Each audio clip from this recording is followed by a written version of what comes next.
Hey guys, thanks for coming back this week. I saw Expendables 2, and you know what? I'm really tired of all these movies that have to do with Thunderdome in the woods and sparkly vampires and all that crap.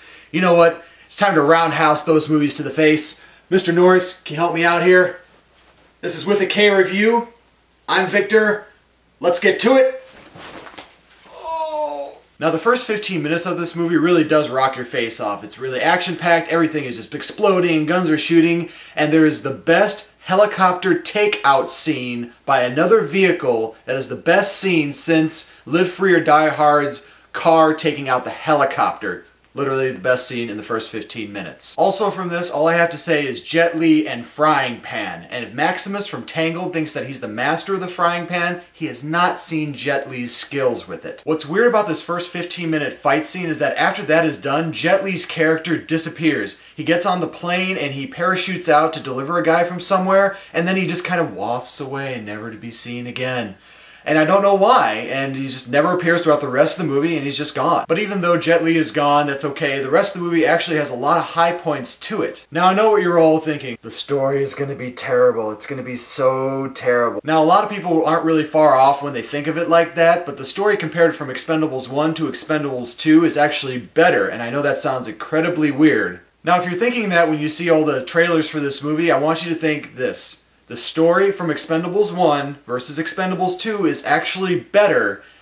Not by much, but it is better, and it has like this revenge thing that is going on within the story. It is actually better than the first one because it actually makes more sense. Things actually hook together better in this particular movie. Besides all the other action stars that were in the movie, I think Jean-Claude Van Damme actually pulled off his part really well, and the newcomer, Nan Yu, also did a really good job. And yes, I am serious about Jean-Claude. At first when I saw him in the movie, I was like, oh god, this is gonna be terrible. Oh god. And the weird thing is he wasn't terrible, and I can actually hear people right now hitting that dislike button. Now don't get me wrong, Van Damme really does start out as like a one-dimensional character in the movie, you know, like the typical bad guy that's wearing the sunglasses. But then halfway through the movie, you actually start to really kind of get to know his character, and he has some really interesting interactions with Stallone, and the end fight scene, you're like, by the end of that scene, you want to know more about his character. And then it ends, and then you're like, dang it, I wanted to know more about him.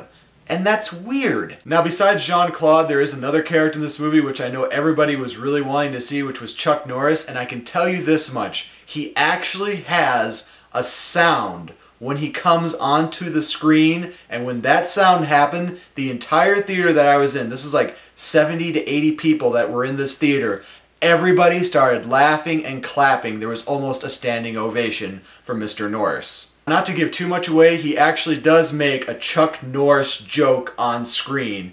And again, the entire theater went up in laughter and clapping and everything like that. So that really does prove to me that everybody who goes to see this movie does have a good time when they see it. Now when you go to this movie, just remember, this is not the movie that's going to be driven by story. It's about a story of revenge, and then they throw in some plutonium rods. You know, they have to get back so the world doesn't blow up by Jean-Claude Van Damme. But who cares? It's an action movie, and that's what we want to go see. So, you know what? I'm going to give The Expendables a 3K review. Because it is a good movie. It's a movie that you can go to. It's a movie that you can have fun going to see with a friend, and you can laugh and clap along with everybody else because everything is there and all the action stars are really good. Thanks guys for coming by and watching my show. I really do appreciate everybody who stops by, and I got 16 subscribers so far, and I'm hoping to build on that in the next couple of months. I want to thank everybody, and next week we have The Apparition, Premium Rush, and Hit and Run. You let me know what you want me to go see. Let me know. Comment section, email, Facebook, anything that you want, you guys let me know, and I'm going to go try to go see it, and I'll try to get the review up as soon as I can. But always, remember, if you don't like what you're watching, you can always turn it off. Thanks, guys.